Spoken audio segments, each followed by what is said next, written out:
Louvado seja nosso Senhor Jesus Cristo, para sempre seja louvado. Seja bem-vindo mais uma vez ao canal Denis o Católico. Meus amados irmãos,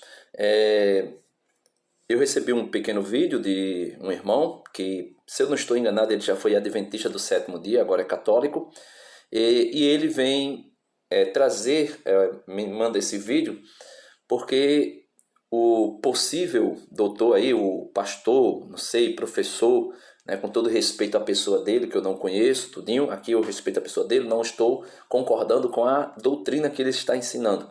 O pastor Leandro Quadros, que vem dizer que nesse vídeo ele está refutando o professor, acho que é o professor Eduardo, que está no podcast, se eu não me engano, é Caravelas, do pastor Marcelo, se eu não estou enganado.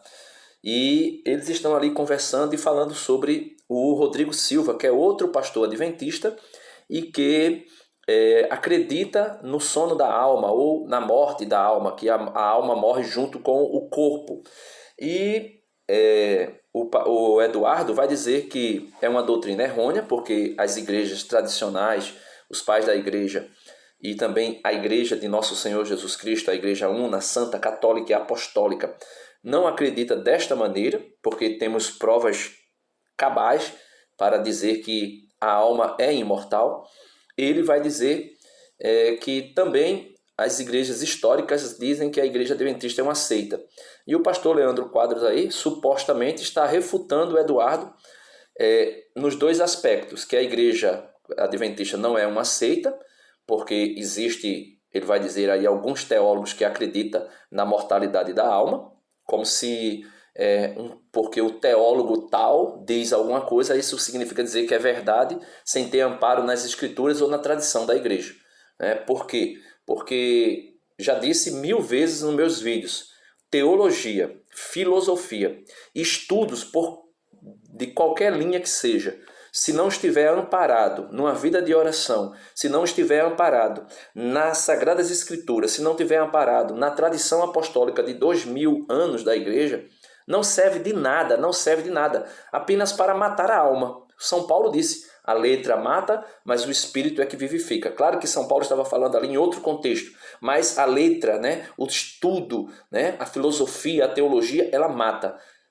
Porque se ela estiver desconexa, ou seja, desvinculada do Espírito, o Espírito Santo e a vida de oração, as Sagradas Escrituras e a Sagrada Tradição, ela não serve para nada. Então ele vai dizer para defender que a alma morre e também para defender que a igreja adventista não é uma seita. Mas eu pergunto, onde está a Bíblia?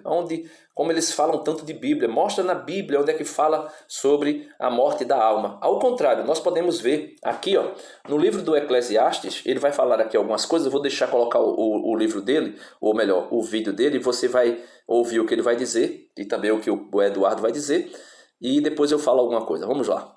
Veja o que eles dizem.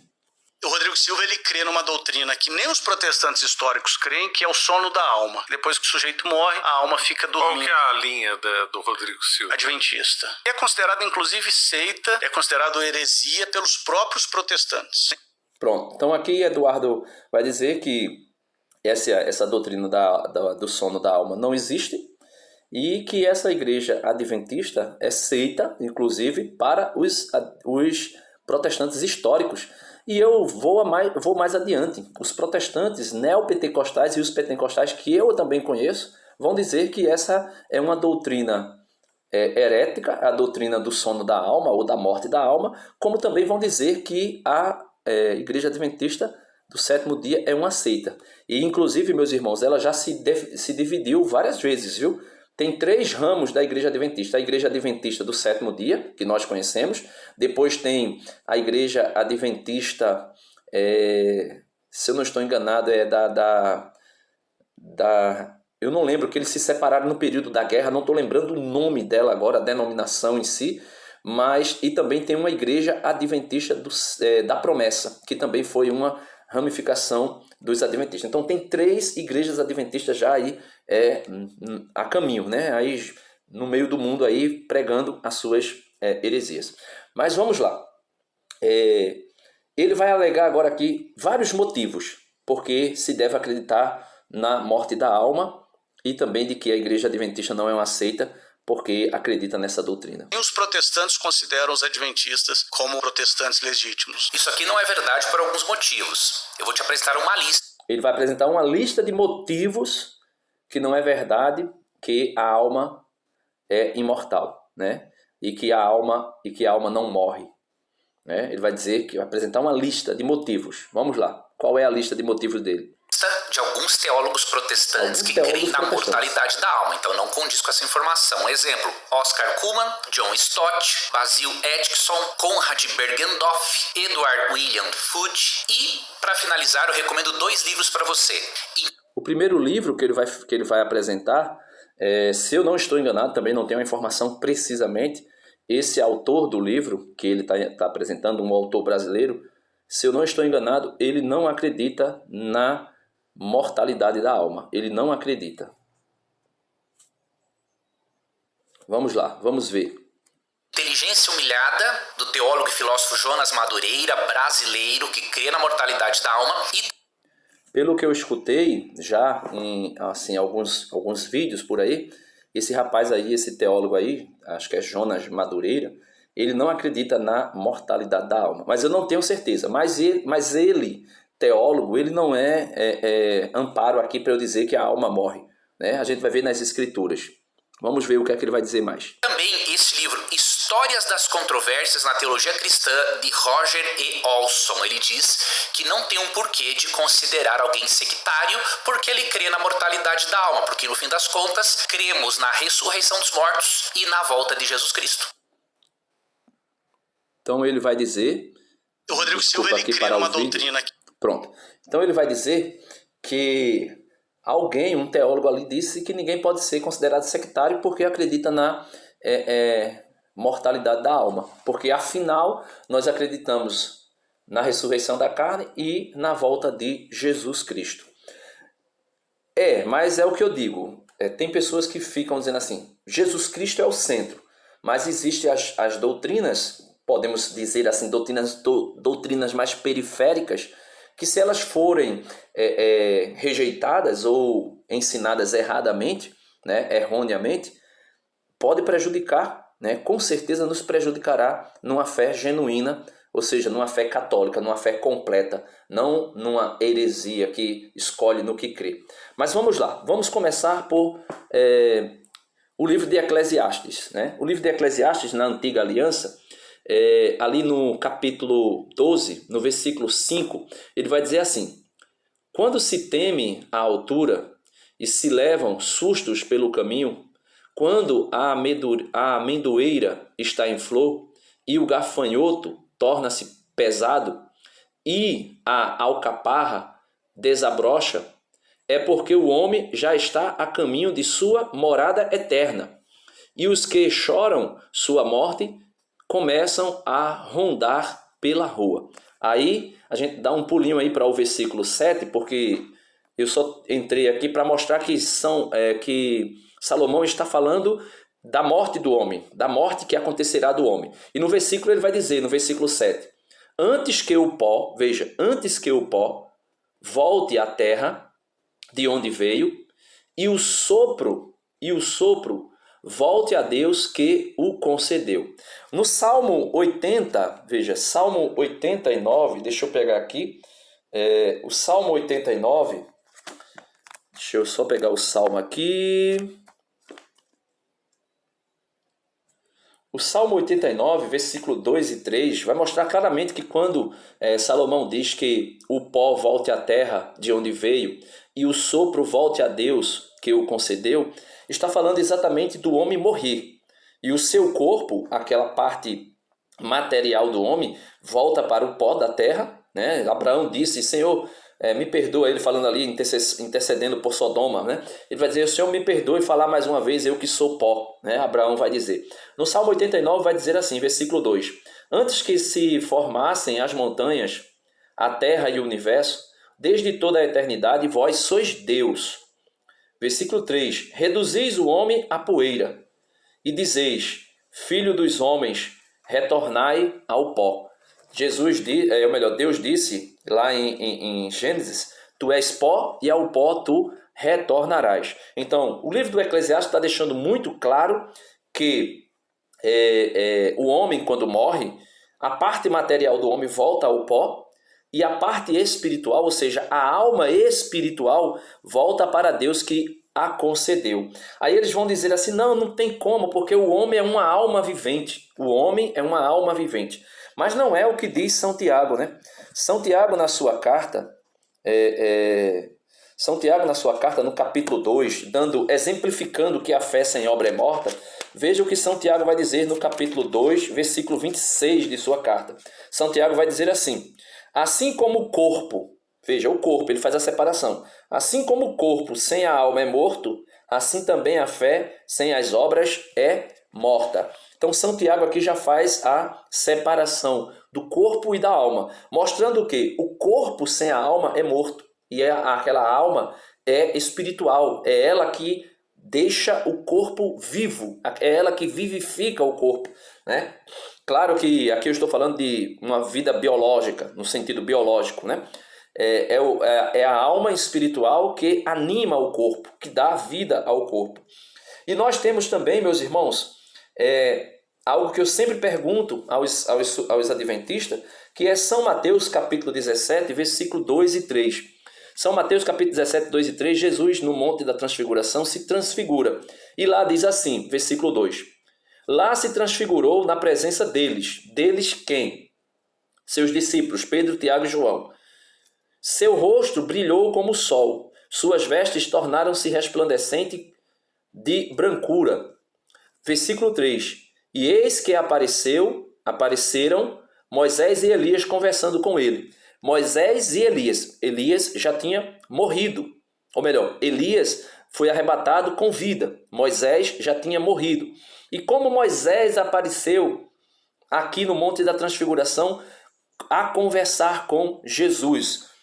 E eles vão dizer que Judas, né, o livro de Judas, bem pertinho do Apocalipse, deixa eu pegar aqui, né, Judas, a carta de São Judas, capítulo 1, na verdade só tem um capítulo, né? Eles vão dizer que a carta de Judas, no versículo 9, vai dizer assim, que aqui Jesus ressuscitou Moisés. Na carta de Judas, versículo 9, eles vão dizer que aqui Jesus ressuscitou Moisés. Mas vamos ver se aqui aparece Jesus ressuscitando Moisés. Ora, quando o arcanjo Miguel discutia com o demônio e lhe disputava o corpo de Moisés. Então aqui está dizendo que ele discutia a respeito do corpo de Moisés. Veja, Jesus ainda não tinha se feito carne. Então, só se fosse Jesus, o Verbo eterno, de maneira espiritual. Ou seja, o Filho de Deus, segunda pessoa da Santíssima Trindade, antes de se encarnar, estaria lá, não sei quantos anos, podemos dizer, atrás, né? Moisés acho que foi 900 anos antes de Cristo, né? Estaria lá Deus, na pessoa do Filho, disputando contra Satanás a respeito do corpo de Moisés. Mas aqui está dizendo que é o arcanjo Miguel que disputava com o demônio. E lhe disputava o corpo de Moisés. Não disputava Jesus. Era o arcanjo Miguel. Só que os adventistas do sétimo dia, eles vão alegar que o arcanjo Miguel e Jesus são a mesma pessoa. Ou seja, copiando, ou os adventistas copiaram dos testemunhos de Jeová, ou os testemunhos de Jeová copiaram dos adventistas essa doutrina de que Jesus e o arcanjo Miguel são as mesmas pessoas. Se isso for verdade, o arcanjo Miguel, em todas as escrituras, é apresentado como um anjo. E os anjos são criaturas de Deus.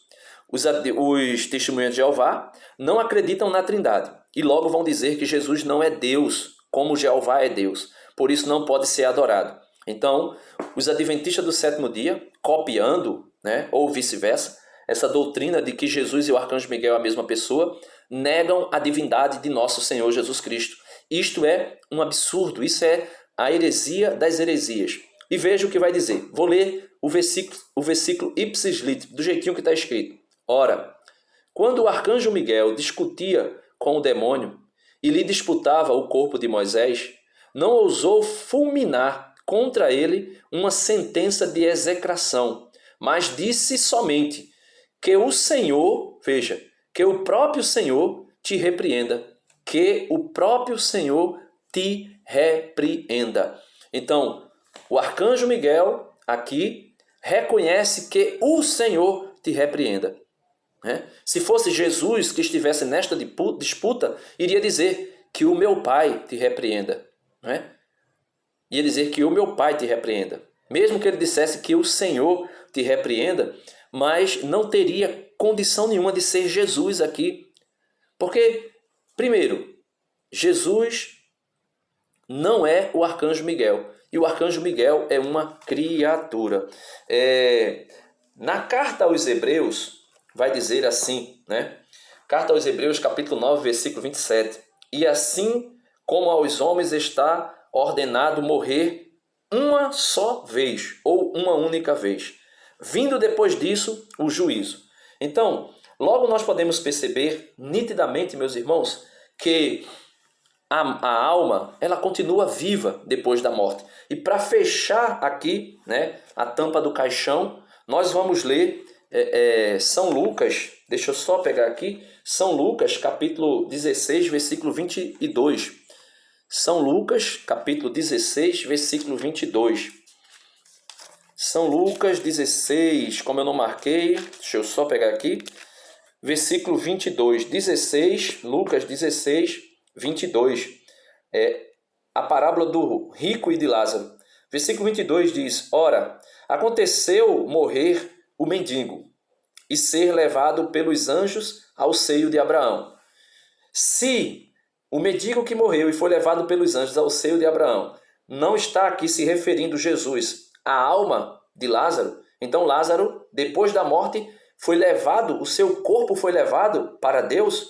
Veja, ora, aconteceu morrer o mendigo e ser levado pelos anjos ao seio de Abraão. Então, o corpo de Lázaro seria levado para o seio de Abraão, mas Eclesiastes não diz que o corpo volta ao pó e volta para a terra de onde veio e que a alma vai para Deus? Então, quem está voltando para Deus? Quem está sendo levado pelos anjos para Deus? A alma de Lázaro. E a igreja vai dizer que todos nós, quando morremos, o nosso corpo vai para a sepultura, mas a nossa alma é direcionada até Deus para o julgamento particular, o juízo particular. E dali já é decidido o nosso destino, céu ou inferno. Ou, vamos dizer, aquilo que nós chamamos de um estado de alma, que é o purgatório para aquelas pessoas que morreram perdoados, morreram sem pecado mortal, mas que ainda não estavam com as imperfeições da alma plenamente purificadas e por isso passa um período num estado de purgação até que a sua alma seja completamente purificada daquilo que foi deixado, causionado pelo pecado. Depois ele diz, morreu também o rico e foi sepultado. Então ele já faz a distinção que um vai para o céu e o outro é sepultado. E o rico que foi sepultado, versículo 23, veja o que ele vai dizer. E estando ele nos tormentos do inferno, levantou os olhos e viu ao longe Abraão e Lázaro no seu seio. Então veja, se o rico morreu e foi para o inferno, como é que ele poderia ver alguma coisa, se ele está morto? Se aqui ainda não tinha acontecido a ressurreição. Se não tinha acontecido a ressurreição, como é que o rico poderia ver Lázaro e Abraão conversando? Como era possível? Então logo nós podemos ver que existe um tempo entre a morte e a vinda de Cristo e a ressurreição de Cristo, onde as almas que morreram, seja elas, como está dizendo aqui, Lázaro salvo ou o rico condenado ao inferno, eles estão em um estado de inteligência, um estado de vida. Eles estão despertados, eles estão acordados, eles não estão dormindo. Então nós podemos ver nitidamente que essas doutrinas, elas não condiz com a tradição da igreja de 2000 anos e também não condiz com as Sagradas Escrituras. É teologia. Veja que Leandro Quadros não usa nenhum versículo bíblico para fundamentar que a alma morre junto com o corpo. Apenas ele vai dizer que teólogos acreditam assim, né? Porque o professor Eduardo vai dizer que nem as igrejas tradicionais aceita essa doutrina da mortalidade da alma. Aí ele vai falar de alguns teólogos modernos, né? E mesmo se não fossem modernos, mas são teólogos que estão desassociados, né? Separados da fé genuína da igreja, que acredita que depois da morte o homem segue ao juízo, chamado juízo particular, e ali ele continua vivo, a alma dele continua viva. O corpo sim está morto, mas a alma continua viva. Para que um dia, quando Jesus voltar e ressuscitar, então a igreja triunfante, a igreja que está na glória eterna, como fala o Apocalipse, né, que cantam, são milhões e milhões, miríades e miríades, cantando, né, diante do Cordeiro, essas almas se unam de novo ao seu corpo, para aí esse corpo ressuscitado, glorificado, como o corpo de Jesus está hoje, ressurreto e glorificado, possam viver eternamente com o Senhor. Então Deus abençoe, é isso aí. Infelizmente são heresias em cima de heresias que vão sendo anunciadas, que vão sendo plantadas, que vão sendo colocadas no seio da cristandade, do cristianismo, para levar as pessoas ao erro. Isso é uma ação, não estou dizendo que o Leandro Quadros está fazendo isso conscientemente, mas isso é uma ação do espírito do anticristo, que São Paulo diz que já age no mundo. Deus abençoe. Dá uma curtida no vídeo, se inscreve no canal se você não é inscrito e compartilha esse conteúdo e vamos evangelizar. Amém.